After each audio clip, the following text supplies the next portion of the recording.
From time to time, all of you, so you can see how it works.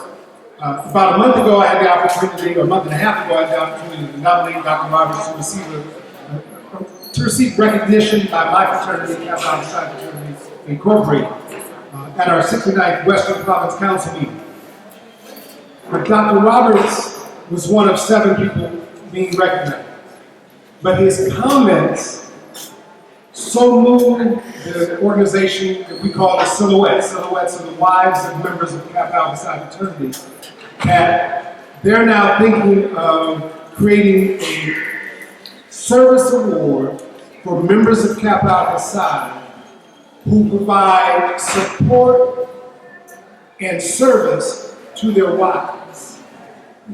Think about his story about his brother-in-law and his brother-in-law's demonstration of love, compassion, and support for his wife who is going through a health crisis in her life, and how the husband in his story, the husband who happened to also be my frat brother, and who I can't even bring tears of my eyes to go back to him.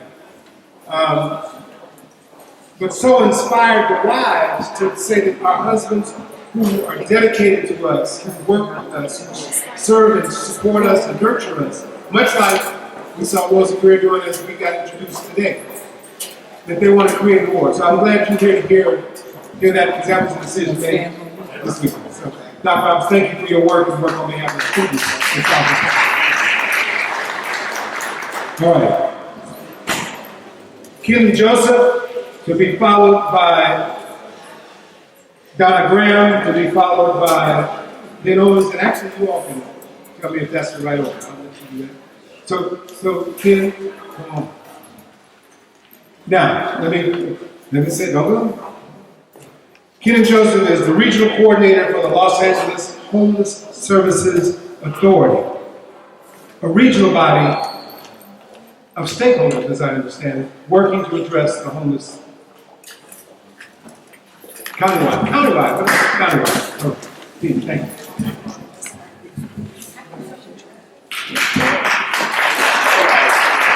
Thank you.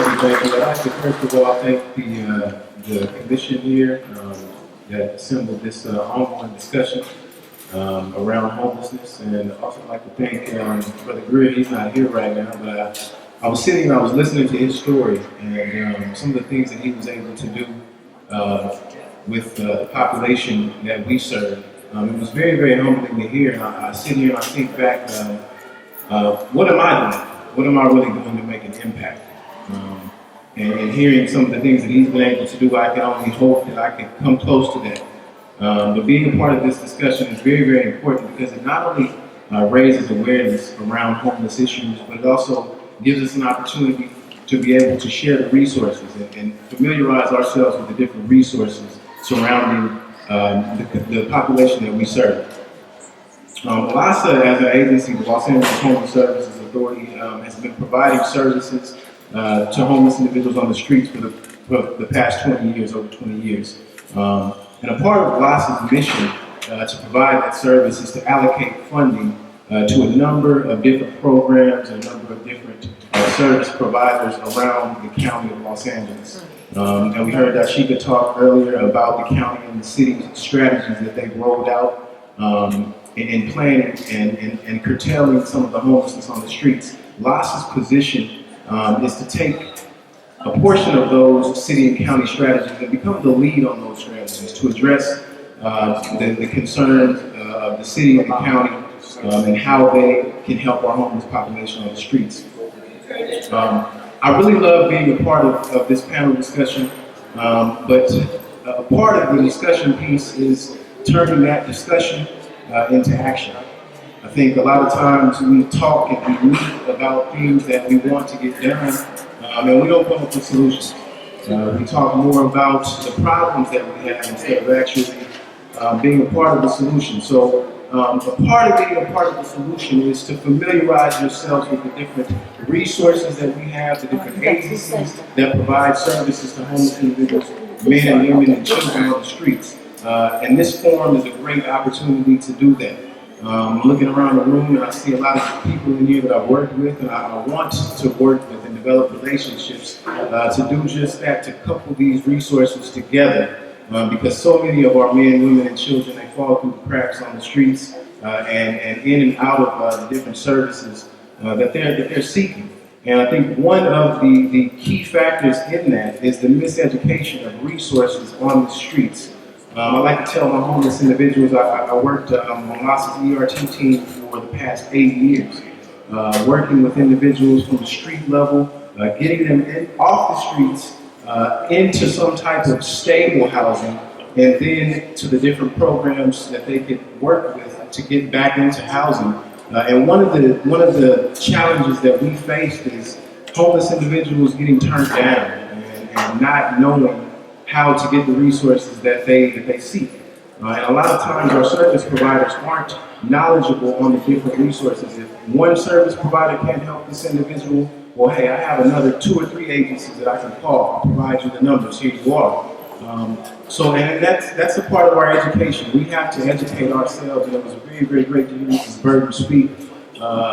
And one tidbit of information that I got from that is we cannot count on our government to do the work that we can do ourselves. I think it's going to take each and every one of us to familiarize yourself with the resources and actually to do something, to provide that service to the guy that you see on your street corner or in front of that 7-Eleven who doesn't have anywhere to go. Just providing him some resources or a phone number or a pamphlet or just some words of encouragement. Because sometimes that's what we need to pick ourselves up, and especially dealing with a vulnerable population like the homeless that we see every day.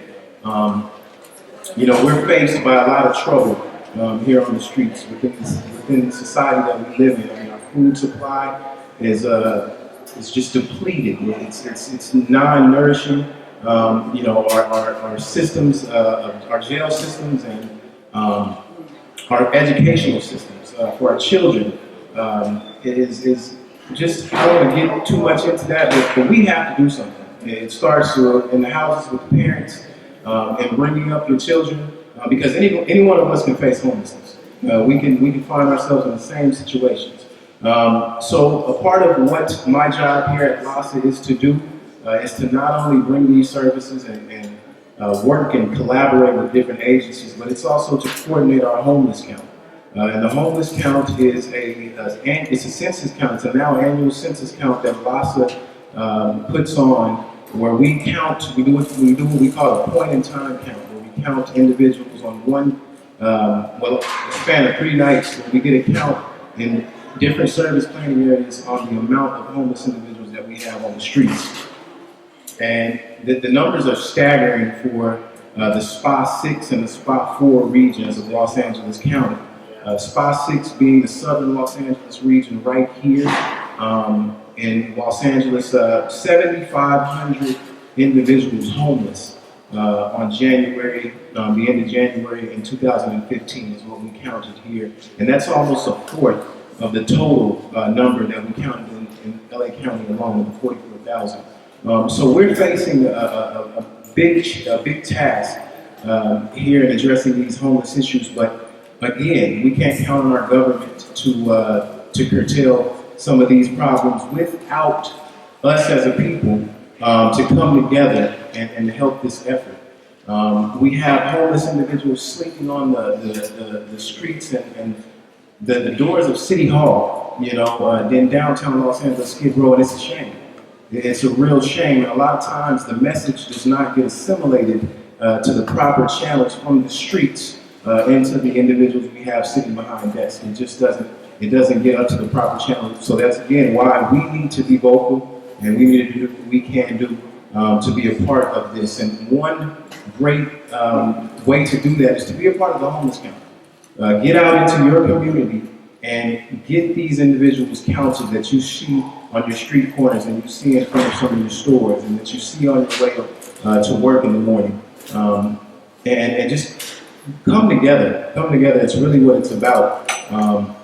And the homeless count has 4 different components. I won't get too in depth with the homeless count. I don't want to take up too much time, but another vital component of our homeless count is the youth count that we put on in counting our youth on the streets. And I really like to work with one of my focal points when I took this position was to work with community colleges, and not just community colleges, but businesses in and around the city that provide services, and not only provide services to youth, but that have youth who may not self-identify as homeless.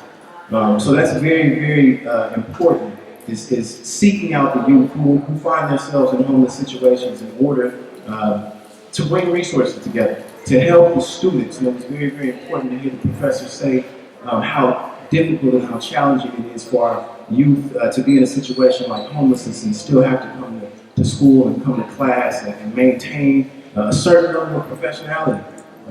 If that is what they're into, to get the skills that they need from school.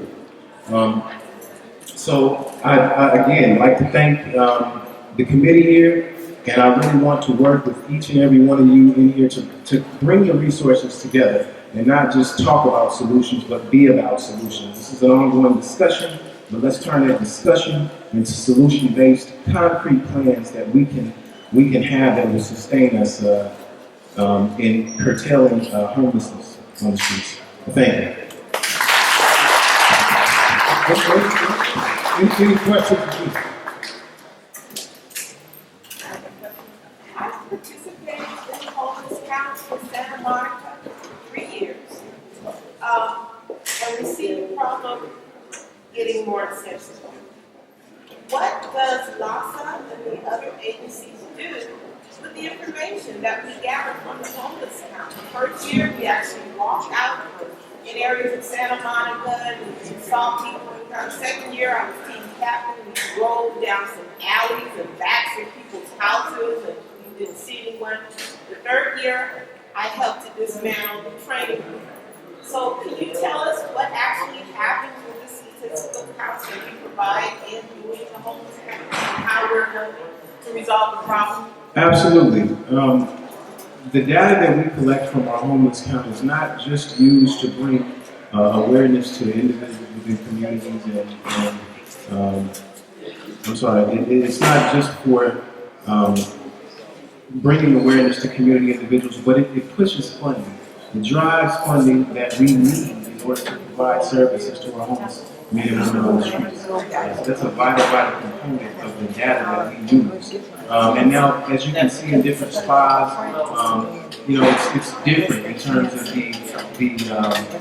the virility of the places in certain areas. So what you see in Spa 5 or Spa 8, you may not see in Spa 6 or Spa 4. Some of our harder areas in need of the assistance. A part of that data that we collect, it does drive funding and also raise awareness as to how we can provide services and education to our homeless individuals and service providers. This authority provides also, let's say I have a long-term concession from mental health.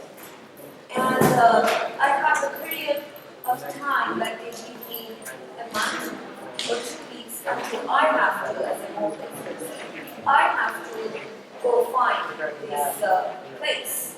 Like government is paying $1,300 and I have to go. So I have to go find this place.